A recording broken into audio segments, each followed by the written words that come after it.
बिस्मिल्लाहिर्रहमानिर्रहीम। अस्सलामु अलैकुम वरहमतुल्लाहि वबरकातुहू। नाज़रीन, उम्मीद है आप सब खैरियत के साथ होंगे। दुआ है अल्लाह करीम आप सबको खैर व आफ़ियत के साथ रखे, जहाँ रहें खुश रहें। अल्लाह आपके रिज़्क़ में, मालो जान में, अल्लाह आपके औलादों में बरकत अता फ़रमाए।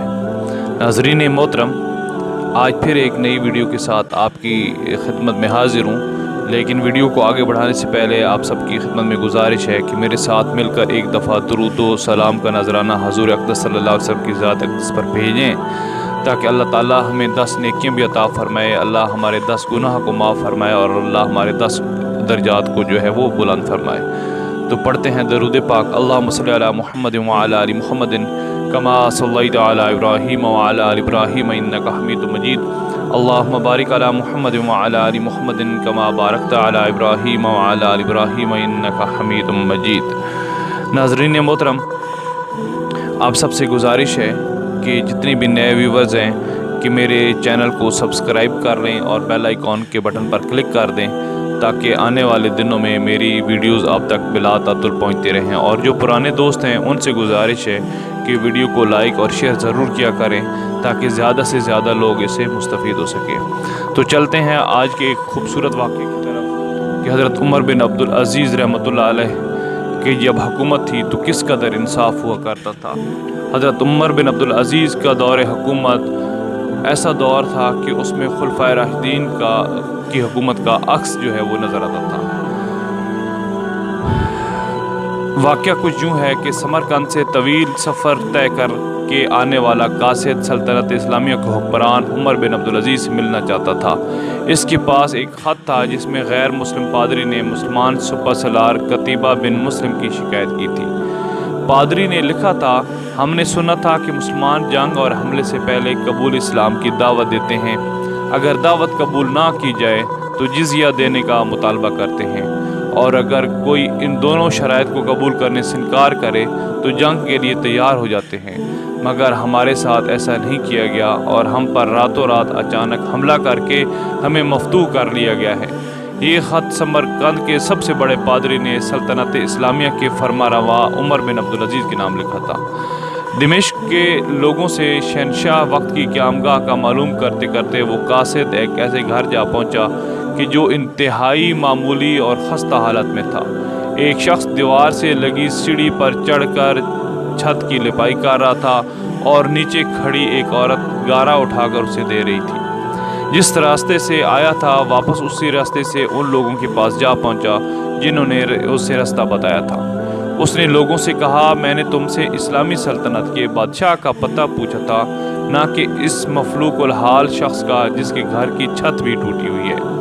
लोगों ने कहा, हमने तुझे पता ठीक बताया है, वही हाकिम वक्त उमर बिन अब्दुल अज़ीज़ का घर है।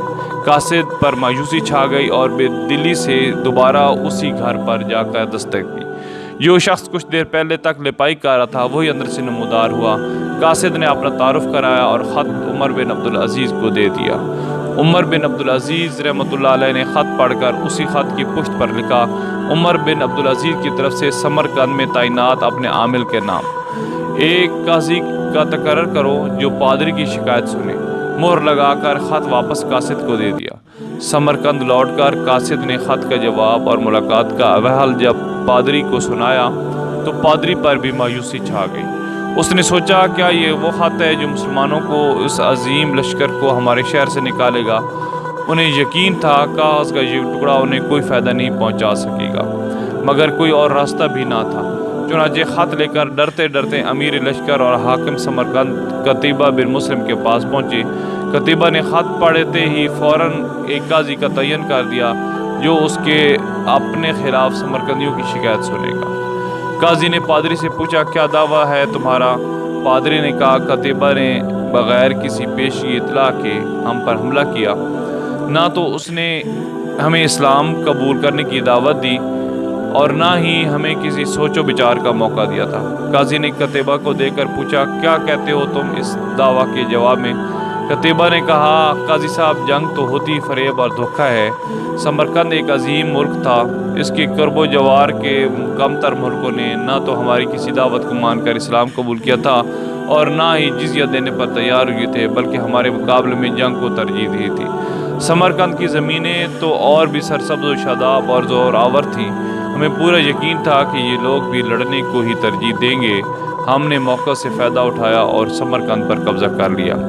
قاضی نے قتیبہ کی بات کو نظر انداز کرتے ہوئے دوبارہ پوچھا، قتیبہ، میری بات کا جواب دو، تم نے ان لوگوں کو اسلام قبول کرنے کی دعوت دی، جزیہ یا پھر جنگ کی خبر دی تھی؟ قتیبہ نے کہا، نہیں قاضی صاحب، میں نے جس طرح پہلے ہی عرض کر دیا ہے کہ ہم نے موقع سے فائدہ اٹھایا تھا۔ قاضی نے کہا، میں دیکھ رہا ہوں کہ تم اپنی غلطی کا اقرار کر رہے ہو، اس کے بعد تو عدالت کا کوئی اور کام رہ ہی نہیں جاتا۔ اللہ نے اس دین کو فتح اور عظمت تو دی ہی عدل و انصاف کی وجہ سے ہے، نہ کہ دھوکہ دہی اور موقع پرستی سے۔ میری عدالت یہ فیصلہ سناتی ہے کہ تمام مسلمان فوجی اور ان کے عہدیدار بمائے ان کے بیوی بچوں کے اپنی ہر قسم کی املاک اور مال غنیمت چھوڑ کر سمرقند کی حدوں سے باہر نکل جائیں اور سمرقند میں کوئی مسلمان باقی نہ رہنے پائے۔ اگر ادھر دوبارہ آنا بھی ہو تو بغیر کسی پیشگی اطلاع و دعوت کے اور 3 دن کی سوچ و بچار کی مہلت دیے بغیر نہ آیا جائے۔ پادری جو کچھ دیکھ اور سن رہا تھا وہ ناقابل یقین تھا۔ چند گھنٹوں کے اندر ہی مسلمانوں کا عظیم لشکر قافلہ در قافلہ شہر کو چھوڑ کے جا چکا تھا۔ سمرقندیوں نے اپنی تاریخ میں ایسا کبھی نہیں دیکھا تھا کہ جب طاقتور فاتح قوم کمزور مفتوح قوم کو یوں دوبارہ آزادی بخشے تھے۔ ڈھلتے سورج کی روشنی میں لوگ ایک دوسرے سے سرگوشیاں کرنے لگے کہ یہ کیسا مذہب اور کیسے پیروکار ہیں۔ عدل کا یہ معیار کہ آپروں کے خلاف ہی فیصلہ دے دیں اور طاقتور سے پسلار اس فیصلے پر سر جھکا کر عمل بھی کر دے۔ تاریخ گواہ ہے کہ تھوڑی ہی دیر میں پادری کی قیادت میں تمام شہر کے لوگ گھروں سے نکل کر لشکر کے پیچھے سرحدوں کی طرف دوڑے اور لا الہ الا اللہ محمد رسول اللہ کا اقرار کرتے ہوئے ان کو واپس لے آئے کہ یہ آپ کی سلطنت ہے اور ہم آپ کی رعایا بن کر رہنا اپنے لیے فخر سمجھیں گے۔ دین رحمت نے وہاں ایسے نقوش چھوڑے کہ سمرقند ایک عرصہ تک مسلمانوں کا دارالخلافہ بنا رہا۔ کبھی رابر دو عالم صلی اللہ علیہ وآلہ وسلم کی امت ایسی ہوا کرتی تھی، آج غیر مسلم تو دور کی بات، مسلمان سے مسلمان کا کوئی امان نہیں۔ اللہ تعالی ہم سب کو ایسے حکمران نصیب فرمائے اور اچھی امت بننے کی ہمیں بھی توفیق عطا فرمائے تاکہ انصاف جو ہے وہ بھی ہمیں دہلیز تک مل سکے۔ آپ سب دوستوں سے گزارش ہے کہ میری ویڈیو کو لائک اور شیئر ضرور کریں، کومنٹس باکس میں کومنٹ اپنی رائے بھی دیا کریں۔ اور دوستو، آخر پر ایک نصیحت ہمیشہ کی طرح، وہ نصیحت یہ ہے کہ اپنے آپ کو اللہ کے لیے وقف کر دیں۔ نماز کو پنجگانہ وقت کی نماز جو ہے اس کو مسجد میں ادا کریں باجماعت، اور خواتین اپنے گھروں میں ادا کرنے کی کوشش کریں۔ اللہ تعالیٰ آپ سب پر اپنی کروڑوں رحمت نازل فرمائے اور آپ سب پر اپنا خاص کرم فرمائے۔ آپ کے رزق میں، مال و جان میں، اللہ اولادوں میں برکت عطا فرمائے۔ مجھے بھی اپنی دعا میں یاد رکھا کریں دوستو، جب بھی نماز پڑھا کریں۔ اللہ مجھے بھی ایسی اچھی ویڈیو بنانے کی اور آپ تک شیئر کرنے کی توفیق عطا فرمائے۔ جزاکم اللہ خیرہ۔ اللہ حافظ۔